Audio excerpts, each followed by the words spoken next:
All right, welcome to our November Pulse Pod.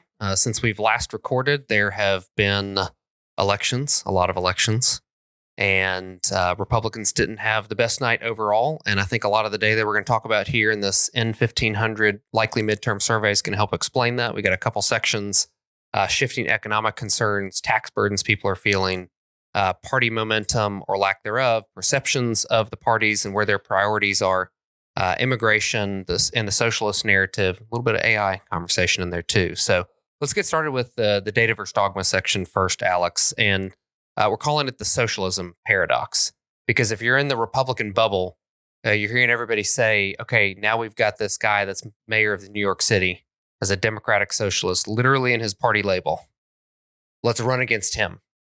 And I'm not sure our data shows that at this moment that is where voters are. What are you seeing?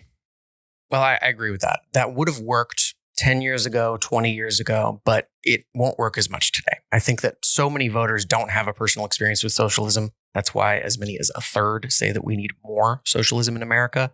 And so if the Republicans are going to run a campaign against Mamdani, for instance, that is centered on socialism as a dirty word, assuming that people know what that means and that it's bad, it's not going to work very well. It will still resonate with a significant portion of particularly older Republicans.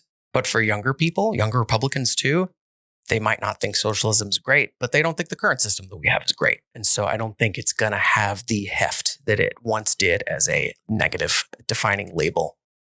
Yeah, and you look at this data point that we have of 45% of Americans say that we need less socialism, and only 39% say we need much less socialism.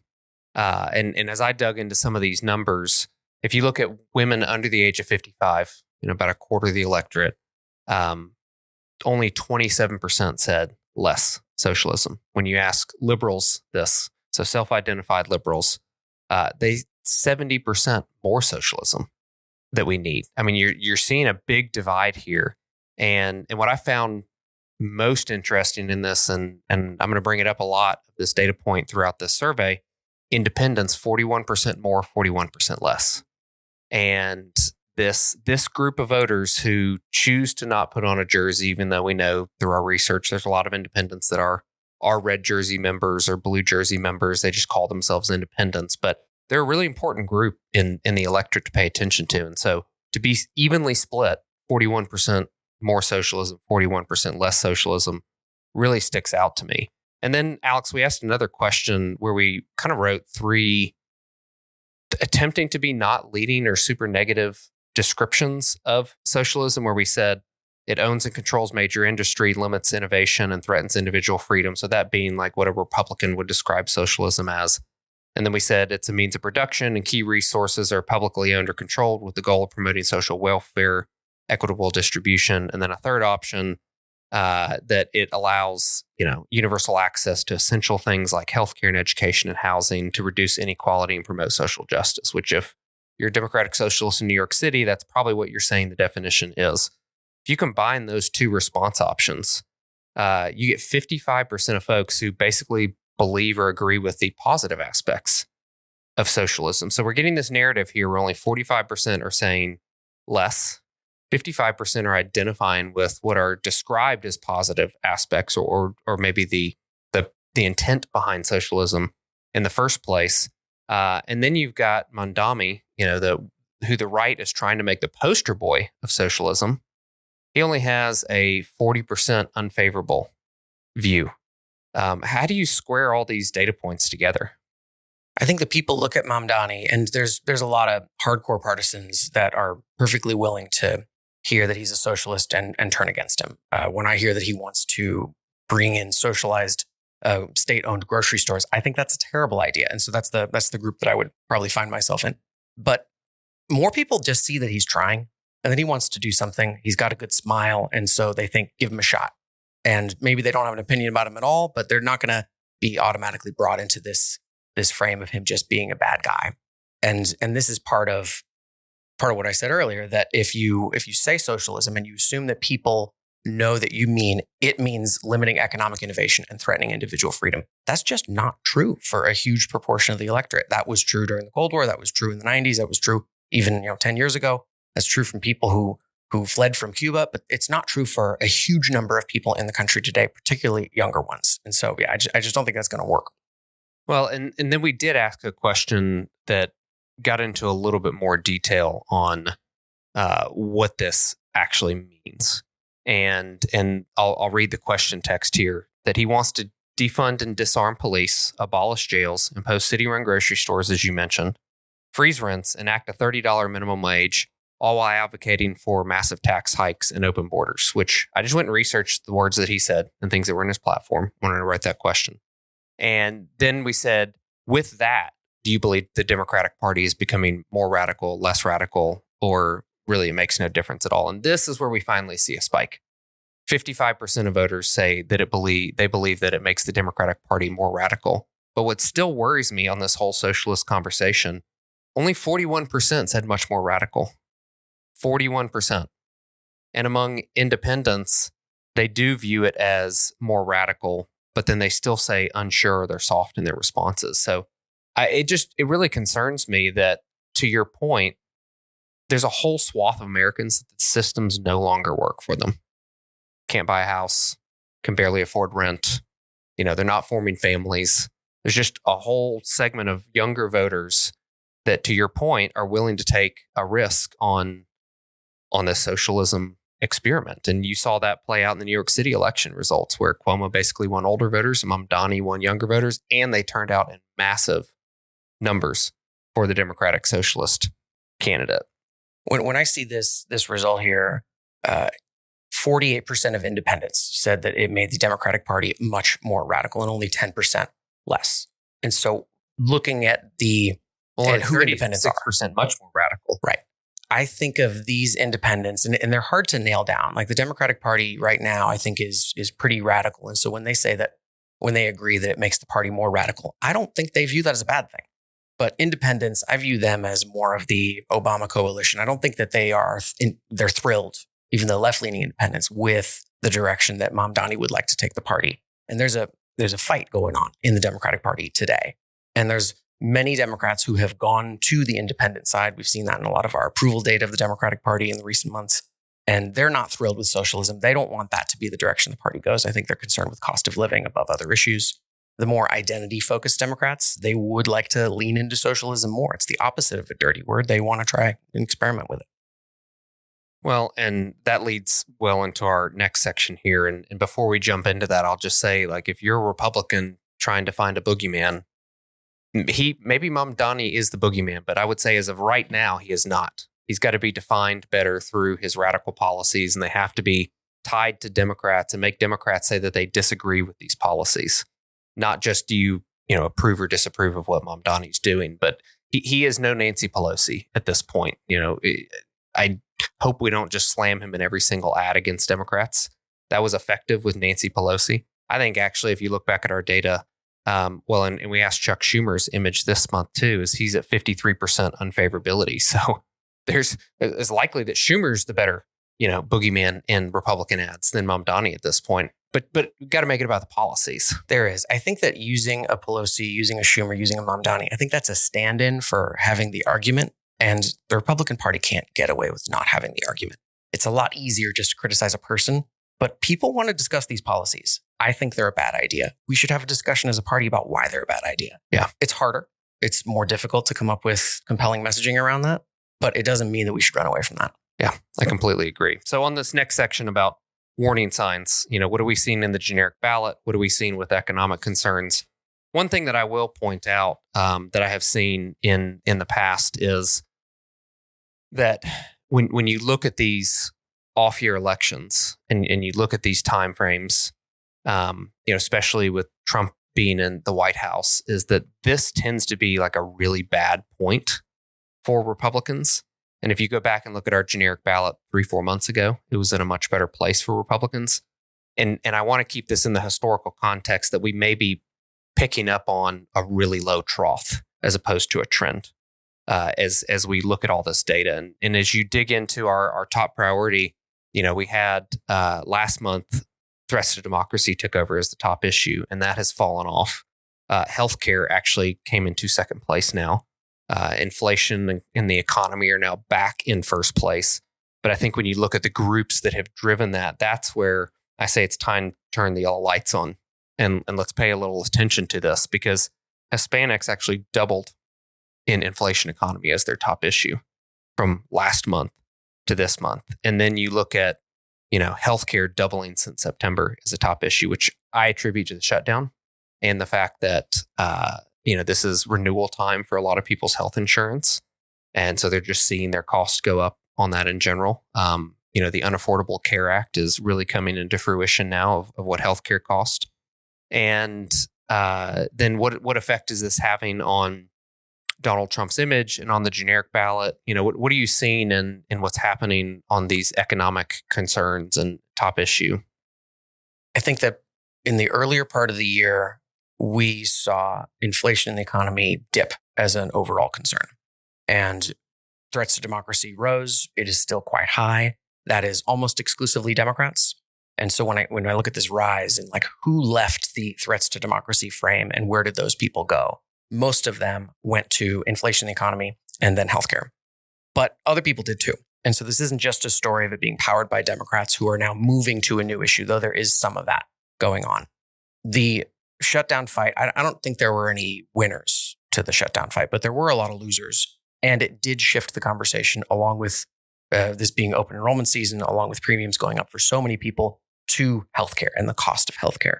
And so I do kind of wonder, when inflation in the economy isn't just about costs. Healthcare has a lot of costs. It's a sixth of the economy, or at least it used to be. It might be more now. And so when people are identifying healthcare as their top issue now, I don't think it's about access. I think it's about price. And that would be kind of new, because other data that we have, other research that we've done, show that people are more concerned about access than price. But if that's changing, then that's a big problem. And so this is a solvable problem, or at least something that the Republican Party can address. It cannot afford to ignore it, because it's an issue that many people care about across the political spectrum, even though there are many Democrats who are simply saying that they care about healthcare because that's the messaging that their party embraced on the shutdown. And so they kind of switch to different issues. They will move back, I expect, to threats to democracy when their party messages about another thing. But that's not going to change what Hispanics care about. It's not going to change what young people care about.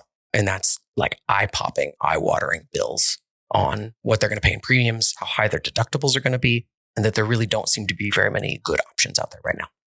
Well, and what consequences is this having? And when you see these shifts in voter priority, and you go look at of people who say inflation and economy, where are they on the generic ballot? We've seen Donald Trump's net image go from -6 in September, which it kind of held steady at for months and months and months in our data, to now it's -14 this month. And then when you dig in and you look at voters under the age of 45 specifically, he went from -16 to -28. I mean, that's almost a doubling in drop in net image. And then inflation voters were at -2 for his image. Now they're at -26 for his image. And then you go, okay, well, what is that doing to congressional Republicans? And we now have Democrats leading by 6 points on the generic ballot.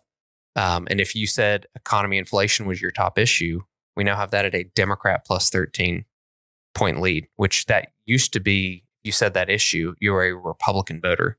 And so it definitely seems like, this is the largest swing that Democrats have seen in our data since Biden dropped out, because we did a poll before he dropped out, and then we did a poll right after he dropped out, both in July of 24. And that was the largest swing.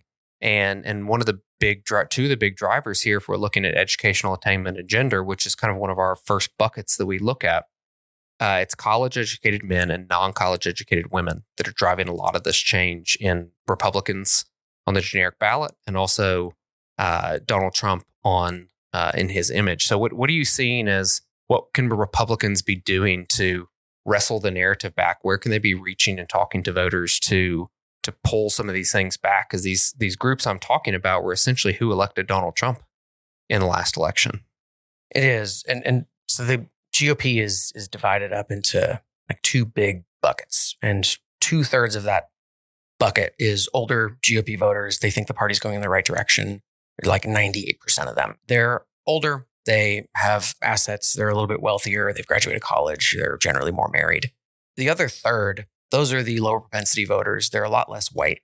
They're a lot younger. They don't have as much money. they have graduated college less. Those are the people that put Donald Trump in the White House. Those voters go on YouTube to get an extreme amount of their news. It's one of the highest segments. 36% of them get their news on YouTube. That's where they are. That's where they need to be engaged if the Trump administration wants to get back to them.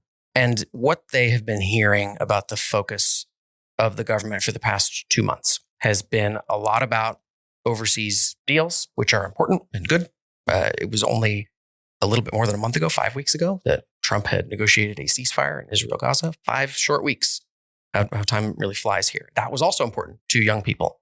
But you don't get any rewards in politics for solving big problems. You just get another problem and you get another priority. And that's kind of what I see happened. That has disappeared from people's list of concerns. And then they turn and look what else needs to be done. When the economy is not doing so well, people want to know that something is being done about it. And right now, I don't think that there's enough of that, particularly with this group, because they are a little bit less engaged and because they are on YouTube. They're not watching cable news as much. They're not watching national news as much. Though if they were, they'd be far more likely to dislike what Donald Trump is doing. And we need to speak to where these people are, what their concerns are, and that is how much money's in their pocket, what their costs are, and what the focus is of the White House. I don't think that they necessarily need to have answers on every single question. They need to care about the right problems. Well, and I actually just did an interview this week and talking about how does the Republican Party message on this topic. And, when your guy is in the White House, it lands on his shoulders to drive the messaging. And, all the things that you just mentioned that he's been tackling and doing, like, are wrongs that needed to be righted in America. Question is, how much are we talking about them versus just doing them and then talking about the things that voters care about? And I think that's really well said in how you describe that. It's, okay, what are we saying we care about? Because in the book I have coming out in a few weeks of America's Emotional Divide, I get into essentially voters are looking for you to answer the question, do you understand somebody like me? That is the core question that they are looking to have a political candidate, a leader answer, and that they go, okay, that guy gets somebody like me, that woman gets somebody like me. And I am not sure that younger voters are feeling that right now. They and there's an opportunity to turn this around. I was looking at the YouTube thing also, because if you look at the very end of our deck that we have posted on our website, cygn.al, it has a heat map, and it's broken up by kind of in the middle, your partisanship and your age. So younger, under 30 Republicans, independents, and Democrats, and then each age break by party. And as I'm looking at that, young independent, if you're an independent under the age of 45, you're 43% getting your news from YouTube. It's the number one source by far among young independents, only outdone by the youngest independents being heavily on TikTok. And if you look back at, okay, well, why was Trump so successful in the campaign in 24? He was constantly on YouTube, on podcasts, sitting down for hours explaining and having conversations. And he was answering the questions for voters of, that guy gets somebody like me. He's talking about the things that I care about. I might not agree with him, but he's at least talking about those issues. Same with TikTok. I mean, when the Trump campaign got on TikTok, he skyrocketed past Kamala Harris on the platform. And so, Republicans, when I got started in this business years ago, which was a little bit before you, everything was about television and mail. And listen, I'm still a huge direct mail person, but I think there's still a mentality that we win these races on television. And the data is showing us that the persuadable people, the people who have been the most elastic in the last 3 months, are not on television as much as they're somewhere online. Yeah. I mean, and for national TV, you are 29% more likely to vote for a generic Democrat if you get your news on national TV. And so it's good that Donald Trump is giving interviews for national TV, for cable news, but really he does need to be communicating in the way he did during the campaign, which was really effective. It was getting around these traditional messengers that don't like him. They're never going to like him. And, we should continue to see a lot of negative news coming in that national TV environment. But I'd love to see him getting on more podcasts. And if you listen to them, those people are concerned, and they always have concerns. They talk every single day. People don't generally have a lot to talk about when they're happy. And so he needs to get out there. I think he needs to defend his agenda and remind people of just what he's focused on. Yeah. Let's move to the next section here about party priorities and trust. And the questions that we asked in this were, let me get the exact wording here because I thought it was a good way to frame it. And it was essentially, for this value or principle, indicate which party do you more strongly associate with that principle. So this is voters' perceptions of where they believe the parties lean more on the value side of things. And so, Republicans were viewed most with upholding law, order, and a strong border, but that was a plus 25 for them. Second was preserving traditional American values and culture. That was plus 12. Democrats on the more fringe issues like climate change and LGBTQ rights and supporting government welfare programs, they were stellar on all of those, like plus 50, 60 over Republicans. The one that really stuck out to me, and that's the most concerning, was that Dems have a plus 10 advantage on, quote, fighting for the working class. What did you see when looking at this? And let's start with that particular data point. This was a really interesting one. So the coalitions are changing, and the Republican coalition is increasingly made up of the working class. They make less money. They're a little less educated compared to the Democratic coalition, which is more highly educated. They're more suburban and they are wealthier. And so these are our voters. And if the Democrats have a 10-point advantage, to some extent, I expect people to think more still that the Democrats used to do this. But they're not today fighting for the working class. They're fighting for cultural issues. They're fighting for niche issues that highly educated people care about who watch a lot of TV. The Republicans actually are the ones that are fighting for the working class. But if they aren't identified as that, then they're not going to get any credit for it. And so we are like halfway through a political realignment. And had we asked this question, I'd love to have 3 data points over the course of the last year where we've asked this question. But in the future, I expect that we will. And this should be moving. The fact that it's negative 10 is definitely a bad thing. And it means that these people who make like $75,000 or less, those are the ones who said overwhelmingly on a different question, they're going to spend less money on the holidays coming up compared to people who make more money. Those are the people that we need to be helping. Those are the people that we need to be focused on. And so whatever policies the administration is focused on, they need to be helping these people, even border security as economic security. How does it help put more money in your pocket? How does it help make Thanksgiving dinner a little less expensive? How does it help you keep your blue collar job? Like, these people need to understand that the Republicans are fighting for them because they are, but it doesn't matter if they're not hearing it. Then we asked another question of if you believe that are Republicans focused on the right things? Are Democrats focused on the right things? And only 42% of voters believe that Republicans are focused on the right things. And the Democrats aren't much better. They're at 45% focused on the right things. But what really stuck out to me in these two questions, going back to the independent piece, was that independents by negative 41% believe Republicans are focused on the wrong thing. So 28% right thing, 69% the wrong thing. And then they believe Democrats are 46% focused on the right thing and 50% focused on the wrong thing. And that is a 37-point net gap between the two. And so as Republicans, we need to be asking ourselves, where are we missing the mark on what independents are thinking about, talking about, caring about, that it would create such a gap when there's not a top line gap necessarily between these two questions. I mean, they're almost within the margin of error that the Republicans and the Democrats are focused on the right thing. But among independents, it's drastically viewed differently between the two. And I don't know if you saw anything in there that kind of points to what could be an issue with that, or anything else that stuck out to you in the, focus on the right thing, wrong thing question. Yeah. So independents in this sample are about 24% of the total. And they are difficult to understand because people move in and out of that group. Republicans and Democrats are comparatively easier to understand, even though there's these realignments happening. But for independents, some of them are more right-wing Republicans that don't think the Republican Party is going far enough. Some of them are, I think, more centrist Democrats who don't love the more leftward direction that their party is going. Some of those are just angry Democrats who have torn up their party card in disgust after the 2024 election and then found themselves in independence. It's an eclectic group and it shifts all the time. And so it's really important to have very good data about who they are, what other markers you can have about how they're going to vote. And so age, education, income, those are really good proxies for it. And as a polling firm, we do a lot to try and understand these groups really well. And so it's not enough to just assume that independents are all moderates. That's definitely not true. And they're not a monolithic group, and they change all the time. Yeah, I agree.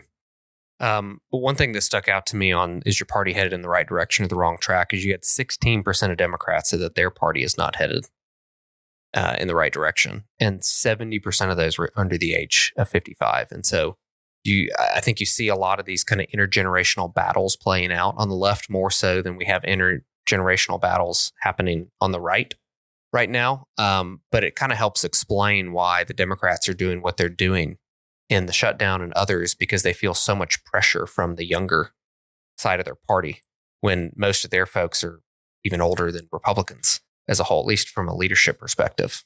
We had, and for several months in a row, I had seen some signs of disengagement from some core Democratic constituencies. So Black voters, younger Democrats, younger women in particular.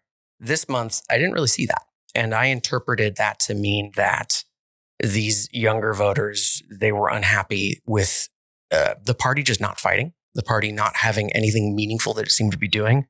And when I see the more positive upward trajectory of Democratic Party approval and Democratic Party direction, these are people that are happy that their party is fighting for something. Now, when we field a monthly poll, we are somewhat victims of the news cycle. And so this was fielded just before the Democrats caving on the shutdown. And so since then, I've heard from a lot of Democratic friends of mine a great deal of unhappiness. They don't necessarily know what this was all for. That's just the nature of polling. You get data from when you were in the field.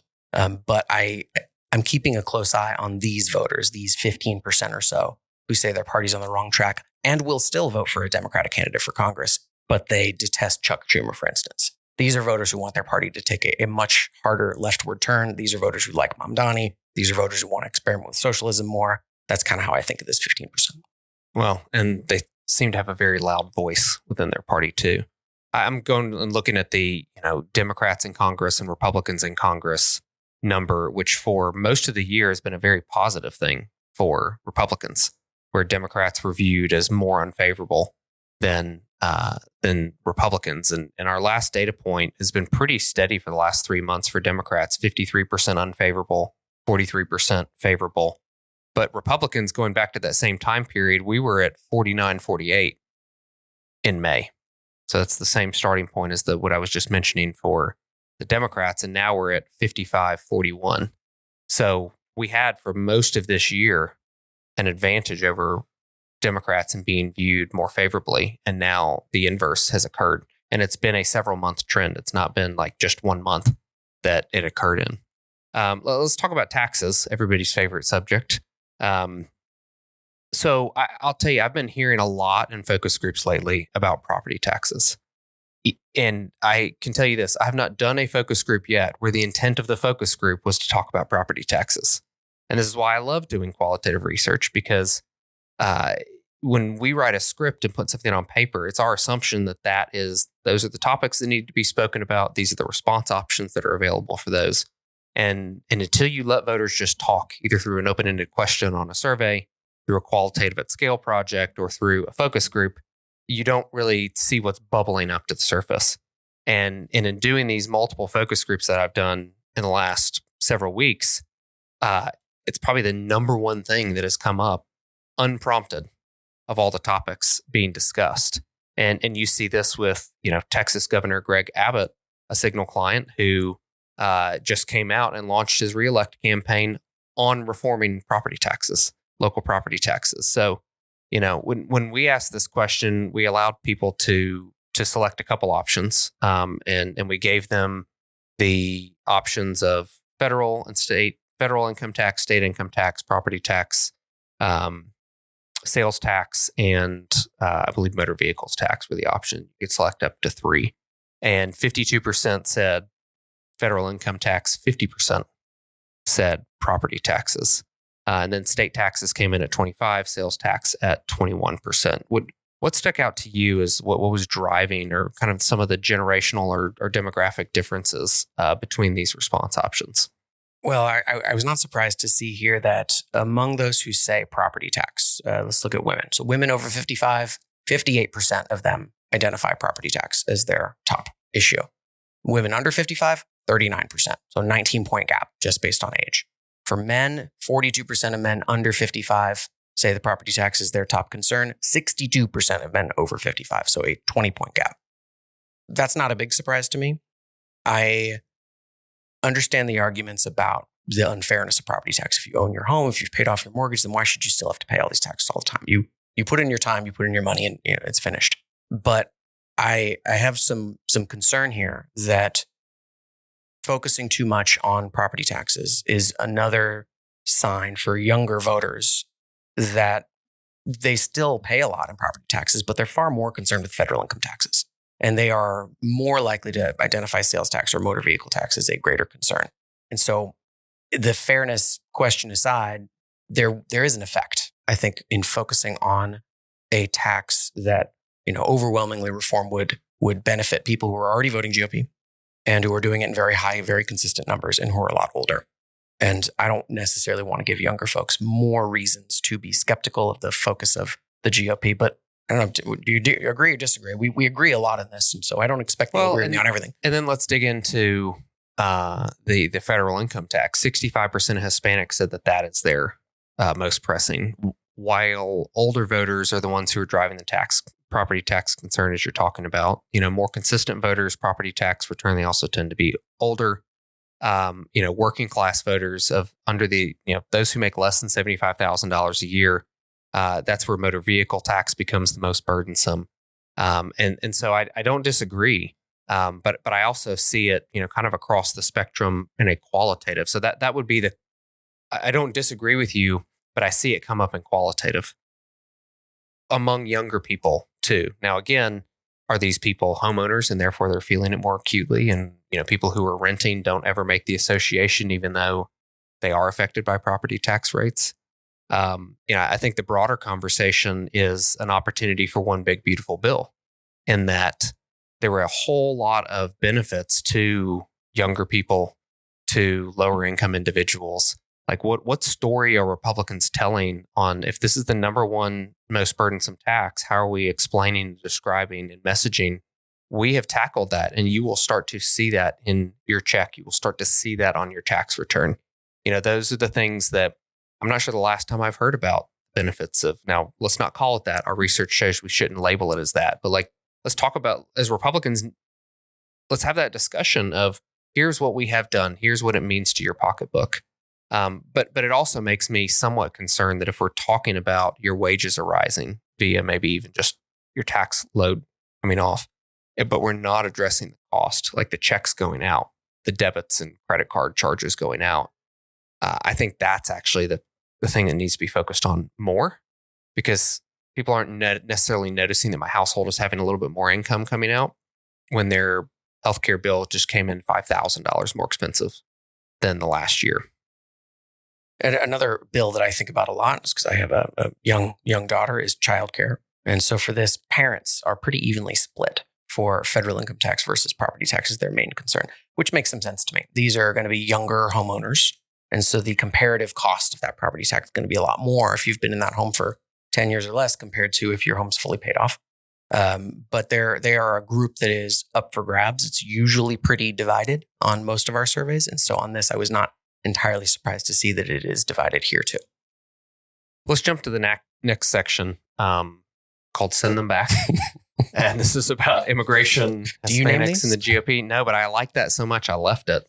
And 53% of Hispanics support deporting all illegal immigrants.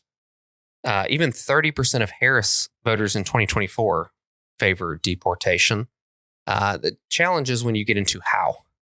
So the concept of getting rid of them is very popular.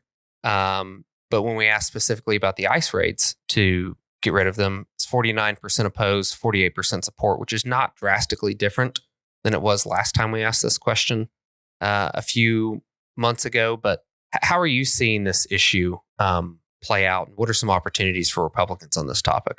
So I've seen so many polls where if you just ask people 30,000 foot view, do you support deporting people who are in this country illegally? You'll get between 60% and 65, 66, 67% of people who say yes. If you make them see it and they have to watch, people don't like that. People don't want to see people, dragged into police cars. People don't want to see families separated. They don't want that. It doesn't mean that they don't like the policy. people like what the government does. They don't want to pay taxes either. And so I don't necessarily think that because there's a difference between the reality of a policy and the goal and what a policy achieves, that means it's a bad one. I think that's probably true for a lot of things. Law enforcement means that sometimes families are going to be separated. If you break the law, you got to go to jail, even if you have kids. And so that's not going to change. But the more that's the focus of what's on the news and people are being confronted with the reality of ICE raids, we see it still narrowly divided. It was a 2 points in favor in June, 49 to 47 on ICE raids. And now it is basically tied. But when you ask people, if you think this should still happen, it's 60% say yes. When we asked another similar question about illegal immigration perception, so I wanted to know, do people think the issue has been resolved? I think it's finished. It's one of these problems that you're not going to get rewarded for fixing. And now let's move on to another thing. There's about 16% of people who said that the illegal immigration problem has been effectively addressed and has largely been resolved. 55% say the issue still needs significant attention and improvement. And then a quarter say it was never an issue. So those are mostly Democrats here. But there's quite a few people who think, hey, Trump has fixed the problems at the border. Let's move on to other stuff. Why are we still doing these ICE raids? And so I think for them, the White House's priority should be, and the challenge is connecting what they're doing on the border, both their successes and what they're doing internally in the United States with ICE raids, how that's connected to the economic problems in this country. Why fewer people in this country, whether through deportations or voluntarily leaving the country, there's something like 2.5 million people who have left since January, why that makes housing prices go down, why that eases pressure on emergency rooms, why that makes traffic a little bit better, and why that makes your life better. And so, yes, we're still doing this. Yes, it's still a priority. And here's why. Here's what we gain from that. People understood that on the campaign because there's a lot of communication on the campaign. But right now, the reality of the policy and the purpose of it, I think, is a little bit disconnected. And so I think the administration should do more to communicate the benefits of that. Well, and most voters, according to this, or at least the plurality, are giving Trump the credit for this issue. And I fully agree that this needs to be tied back to economic messaging. But I would expand that in that everything that comes out of Republicans' mouths needs to be tied to, and this is why it impacts you positively from an economic, from an affordability perspective. I think this is going to be the affordability election. And the Democrats have actually coined that phrase and been running with it. And if you look at the Virginia gov race, the New Jersey gov race, you look at even a bunch of the state legislative races that happened earlier in November, Democrats were laser focused on talking about affordability and what they were going to do to address affordability. And that's really easy when you're the Democrat and you're not in power to say, I'm going to do A, B, C, D, E, F, and G, because you don't actually have to go do it yet.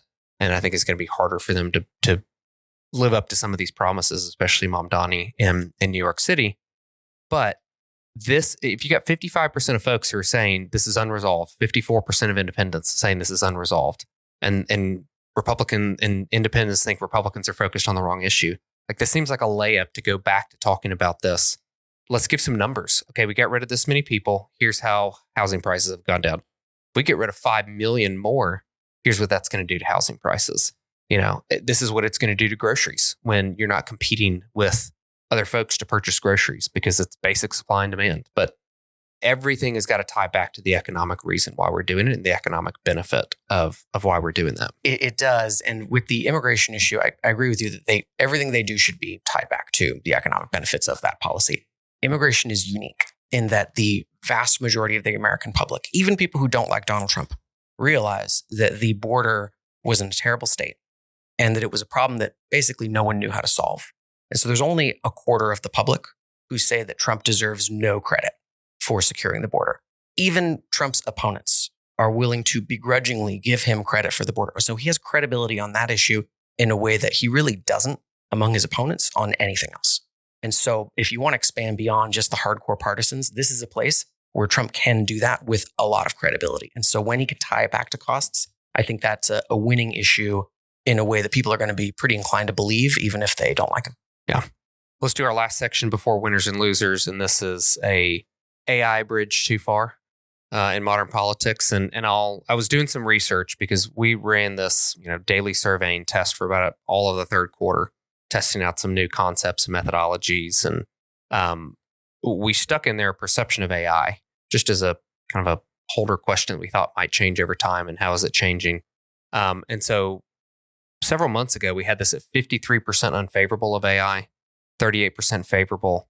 Very big gender gap between the two. If you're a man, you're pretty evenly split between favor and unfavor of artificial intelligence, just the phrase. Women, negative 26 on this one. And so I think that's an important thing to keep in mind in all of this that we're about to talk about as it relates to campaigns, is that we're starting out with a technology that people don't like and don't trust in an application that they don't like and trust, which is campaigns, hate campaigns. We had back when we were doing this daily tracking, 55% said they were uncomfortable with AI in everyday products and services. 55% believed AI and automation would impact their job or careers in the next 5 years. And that was obviously mostly driven by younger voters. So this month we ask about the context of campaigns. 60% have zero trust in AI and campaigns, even if you had ethical guidelines. We tried to add a little bit of flavor to this to not just make it, should campaigns use AI or not? Because again, we got this broader issue where voters aren't fans of AI. They don't trust it. And 54% view it as a serious threat to political campaigning. What did you see in the data, Alex? I was surprised it was quite this intense. I don't know that voters think all that much about how political campaigns should be conducted, but it was overwhelming. There is a whopping 1% of people who have a great deal of trust in AI being used in political campaigns. All one of them? 1%. That's pretty unusual. The only standouts here were that the people who were the least negative were younger men, Republicans, and parents. Parents actually were the least negative on this. And I don't really know why. Maybe because they have to use it because they're busy. They have a lot of small people that they have to attend to, and AI is a helper. It assists them. I suspect that a lot of this is because people don't use AI a ton. If you're using it more, then you know its limits, and it's not something to be afraid of. But I also haven't seen it used a ton in political campaigns. There's one time I saw somebody put Chuck Schumer's comments on something that were his actual comments, and they used an AI, I suppose a deep fake, of him speaking something that he never actually spoke, but he had released in a comment. I thought it was interesting. It was different. It was novel. But this tells me that that's not a slam dunk. If you want, as a Republican campaign, to put a bunch of money into an ad buy that has that going on, I don't think that people are going to be terribly comfortable. You should probably test that first before you put it out. You and I were just at a conference, and they played a video, and they said, here's a video from so-and-so. And about 20 seconds into the video, I was thinking, I know him, and I'm pretty sure that is not him saying this. And I texted the person who said, watch this video, and did not qualify it with this AI video. And it gave me a little bit of distrust in it. And going back to the book that I just wrote that's coming out in a few weeks, there's a large piece in that on the application about authenticity and trust. And I really think the challenge with AI is not that they don't trust bits and bytes and NVIDIA chips and companies. I don't think that they want to have an authentic connection, and they feel that AI created things are inauthentic. They're not human. And so therefore they're inauthentic. And I really think that's a large driver of this piece of why, as you mentioned, that it came back so much worse than you expected, is deep down humans wanting to connect with humans, and humans wanting to hear out real humans on this. So let's go into our winners and losers. Alex, who is your winner? Who's your loser out of the November data? Let's see. I have a main winner and a backup winner, and the same for losers. So my primary winner are mainstream Democrats. I think that Abigail Spanberger and Mikey Sherrill successfully ran as mainstream Democrats. They pretended to be. That's their brand. They did pretend to be. I don't think that they are, but they have convinced enough voters that they are focused on the right things and that they are so-called moderates. And so they did well. The economic concerns, them focusing on it instead of culture issues, I think that worked well for them. But my second winner is the radical Democrats. And so it's both sides of the party. I think that in the Democratic Civil War that is unfolding before us, in the fight between the leftmost wing of the party and the centrist wing of the party, if you could call it that, I generally don't think of it like that. I think they both got something that they wanted in this last 2-week period. I think they saw the Democratic Party fighting in Congress. I think that they saw some elections that they wanted to win, and they got the Mamdani election in the same election as you got the Sherrill and the Spanberger election. And so I think both sides have some wins to point to. My losers are first the Republicans. This is a real wake-up call on economic messaging. We need to do more of it. Voters don't think that there has been enough of focus on economics, especially after 2 years of we need to focus on the economy data. And then my second backup loser is Chuck Schumer. He alone among the Democrats, people are not happy about. And so in a month when the Dems' favorability went up, he has continued to deteriorate to a net negative 24. It's a new low. It's 53% of voters who are not happy with his performance in Congress. I think that he's the least popular Senate Majority Leader in American history since it has been measured. So he is my loser. Well, and to your point, we did this survey before the shutdown was, quote, resolved. I would love to see that number among Democrats today. I don't think people are happier with him. No, I definitely agree. So my winner is Trump's border record, and that if he can make that connection between the economic and immigration pieces of it, it's going to be a very potent combo for him and for Republicans. My loser is faith in America. 45% say its best days are behind. That means that fewer people said its best days are ahead, but it's partisan. Republicans are keeping hope alive that America's best days are ahead. So again, a whole lot in this data. It definitely doesn't look as good for Republicans as it did a month or two ago, but I do caveat that with this happens about this time of year going into midterms. So we're not saying red lights, but maybe some yellow lights of what can Republicans learn? How can they message better on this? How can we make the focus on what we're talking about affordability, even as we solve wars and trade deals and other things? How are we talking about affordability every single day? And definitely pick up come December 1st, my book, America's Emotional Divide. Give that a read. Thanks, Alex, for being here, for everyone listening, tuning in. And we'll have our December National Voter Trend Survey right before Christmas that will come out. So make sure to follow us on social at CYGNAL on X and other platforms.